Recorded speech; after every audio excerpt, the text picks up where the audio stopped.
On to the flood issues ravaging some parts of Nigeria, where the nation's capital, where the Bayelsa State National Assembly Caucus has called on President Muhammadu Buhari to declare a state of disaster emergency in the state. The caucus made the call in response to the devastating floods in the state.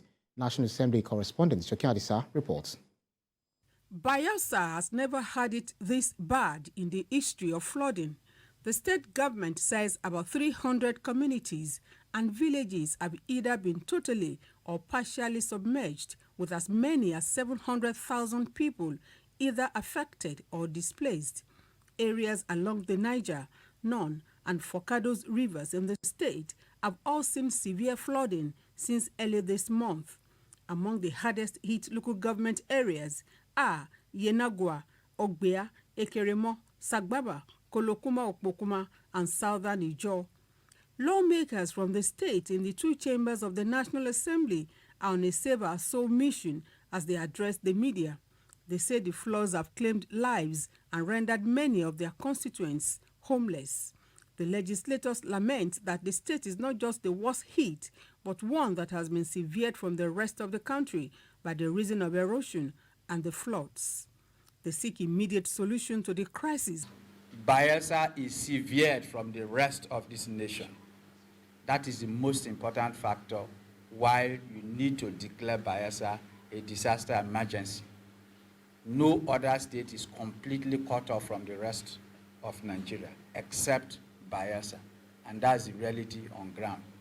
Only on Tuesday, the state governor declared a 7-day break for workers in the state as a result of the devastating floods. The lawmakers want necessary government agencies to rally support for the flood victims as the state faces a humanitarian crisis. Maybe after our governor's comments, there was a release from the presidency as to ordering that all necessary agencies that can bring succor in this situation should quickly mobilize and ensure that they attend to the sufferings of Bayelsans.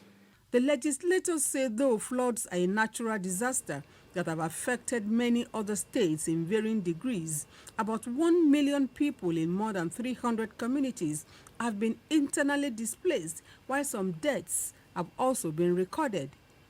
Adisa, TVC News, Abuja. And the federal government says it has commenced response measures to mitigate the distress caused by flood disasters. Minister of Works and Housing, Babatunde Fashola, disclosed these are the inaugural series of the presentation of the PMB administration scorecard from 2015 to date in Abuja.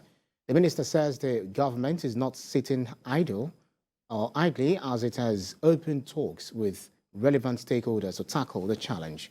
Tijiswa Adeoye reports on this. With just a few months left to the end of the Buhari administration, the federal government is out again to talk about its successes and showcase its achievements. The inaugural series of the presentation of the Buhari administration scorecard begins with the successes achieved in the area of critical infrastructure and development. The Minister of Works and Housing begins his presentation with an explanation of government's response to the flood situation currently ravaging many parts of the country.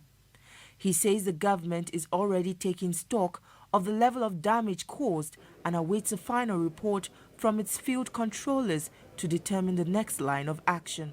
In the last 2 weeks, all our controllers in the 36 states have been mandated to go out, measure, assess, document, evaluate costs of replacement, rehabilitation where necessary. The minister goes on to reel out the successes achieved so far in the area of infrastructure and also reveals the level of work reached on ongoing projects. These are sections of the Abuja-Kaduna Kanu highway. This is a 375-kilometer highway. It is the largest project this government is currently undertaking in cost. It is about 700+ billion naira. The Minister of Information and Culture says this series is not only an avenue to prove to Nigerians that the government has truly performed, but also to silence those who have tried every means possible to downplay the achievements of the Buhari administration.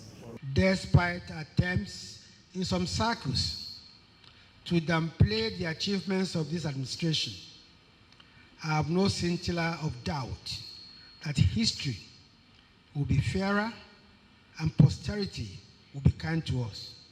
The government is convinced that it has implemented high-impact projects that will leave a lasting legacy in the sands of time and also meet the yearnings and aspirations of Nigerians across the length and breadth of the country. TJ Swadio, TVC News, Abuja. In Delta State, the governor has called on well-meaning individuals and corporate organizations to offer assistance to the thousands of people living in the internally displaced persons camps who are affected by flood. Governor Ifeanyi Okowa made the appeal while visiting 4 camps in Ndokwa and Isoko areas and says the devastation is unquantifiable. Ikena reports. Continuation of visits to victims dislodged by the devastating flood at the IDP camps, Governor Okowa had planned on stopping by in 4 camps, with 1 in Ndokwa West. But the challenge is accessibility by road, as flood water has covered the Ugili-Asaba Expressway, disrupting vehicular movement, damaging others. After finding a way out of the water, the governor with his team arrived at Otagbogbe camp in Ndokwa West. Then to Alaka camp in Ozoro, where despite the heavy downpour, the governor came down to meet the people. Dancing in the rain, the people cheered the governor, who have provided succor to them after the flood displaced them from their homes. This is the 7th camp that we have visited since yesterday, 3 yesterday and 4 today. And we have 4 other established camps. And beyond that, there are so many community camps that are being managed in the various communities. So it's a very, very extensive flood and a lot of displacement of people. But I must thank all those who have come to the various camps to stay, because you can see that in all the camps we have visited, they are actually bonding together as a family. I'm also very glad that the children have started school here. In the other camps that we've gone to, they have all started school too, and we are very happy for that, because you need to engage the child and ensure that there's no discontinuation of the education system. I want to use this opportunity to thank all those who have been able to donate food items and other items to the various camps. And I call on all Deltans and even non-Deltans who live in Delta that they should come forth and support. Whatever government is doing, it's necessary to support them. And I think that there is a need to do that. They may be living in this temporary accommodation, but they have found way to be joyous, as Governor Okowa disclosed that it will be party time for all IDP camps this weekend. Ikenna Amechi, TVC News, Ole, Delta State.